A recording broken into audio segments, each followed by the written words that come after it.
Shop Talk.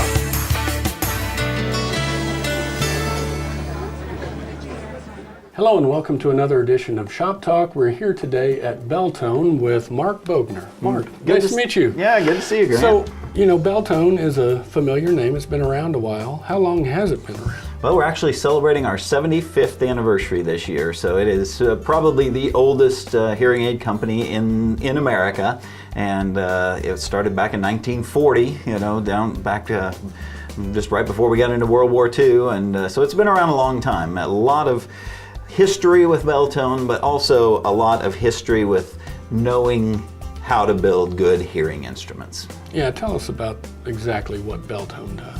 Yeah, and what Beltone does, Beltone is a hearing aid company that has spent years doing research and development on the latest in technology. So even though we're an old company, we don't rest on our laurels. We're always innovating, always developing. We're usually the first to come out with about any technology. You know, the made for iPhone, you know, the different things like that, the newest technologies. But even with all the bells and whistles and gadgets, what's the most important is that it's a good sounding hearing aid. Most people just need help with their hearing, and Beltone does that better than anyone. Now, you mentioned the technology, you know, at least people my age, you know, we think of hearing aids, we think of the big honking things that people, Yeah. you know, have. It is totally different nowadays. It is. And we still have the big, you know, honking hearing aid that looks like a kind of a dried up piece of bubble gum that you stick in your ear, and there's still a place for that in certain situations for certain patients.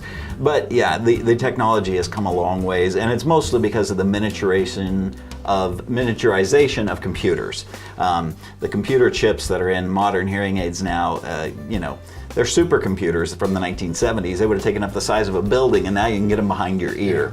And they are doing millions of calculations every second of every sound around you. They actually do spectral analysis of voice versus noise, and they suppress the noise and enhance the voice, and it is amazing. And one thing that people always associate with their granddad's hearing aid as well is the fact that it squealed all the time, you know, and just in the last few years, the computer chips have gotten powerful enough that we can do noise cancellation on them, or noise cancellation. So as soon as any feedback starts happening, it sends out a counteracting sound wave that cancels out that feedback. So feedback has been virtually eliminated in Beltone hearing aids.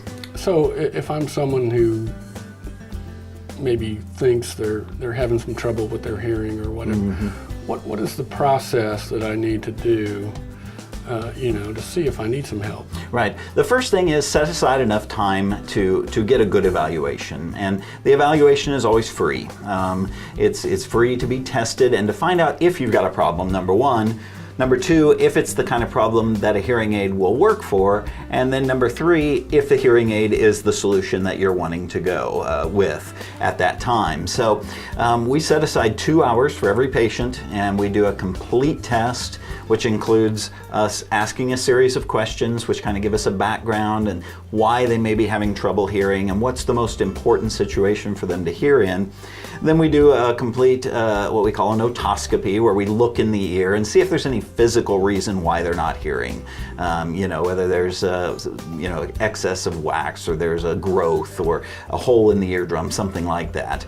And then the final thing that we do then is go in the actual sound booth and do the old hearing test that you probably had since you were in second grade, where you listen for the beeps and you raise your hand when you hear them, but a little more high tech than that nowadays, of course. And we do a series of tests that not only evaluate where a person can barely hear something, we also evaluate how well a person can discern speech.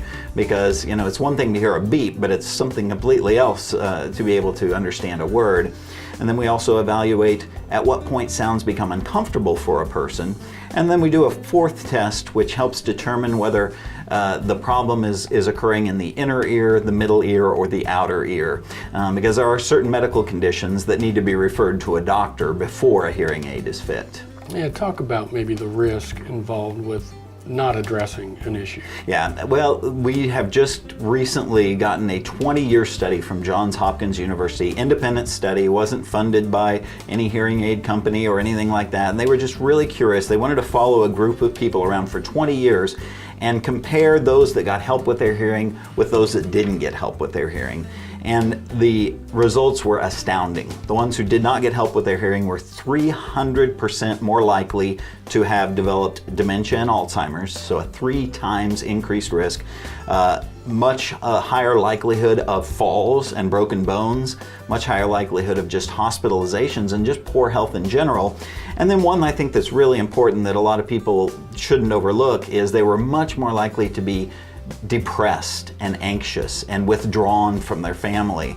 We have a saying in our business that not that a person doesn't have a hearing loss, a family has a hearing loss, because it not only affects dad when he withdraws and sits in the corner at every family gathering, it affects the grandkids, it affects the wife, it even affects the dog when he turns up the TV too loud and the dog has to cover his ears. You know, it really is a quality of life issue, not only for the person who has the hearing loss, but for all of his loved ones or her loved ones around them. Mm-hmm. Now, are there different kinds of hearing aids for different kinds of hearing loss? Yeah, that's the nice thing too. For a long time, you had one choice for a hearing aid, you know, and but now there are any multitude of hearing instruments, from small ones that fit all the way down into the ear that are just barely visible, to the kind that go behind the ear that the only thing that sits in the ear canal is a speaker.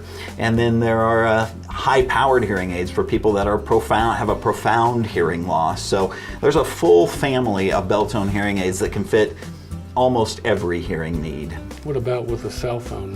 Does that take a special one? Or? No, but the interesting thing is now it's what's called wearable technology, and the modern hearing aid and all of the full line of Beltone hearing aids is compatible with cell phones. So when your cell phone rings, for example, you hear that ring in your ears. You are able to talk through your hearing aid on the phone. You can stream music to it, so it becomes your earbuds. The technology is pretty amazing with the modern hearing aid. All right. Well, Mark, thanks a lot for joining us. You bet. Thank you, Grant. And thank you for joining us on this edition of Shop Talk.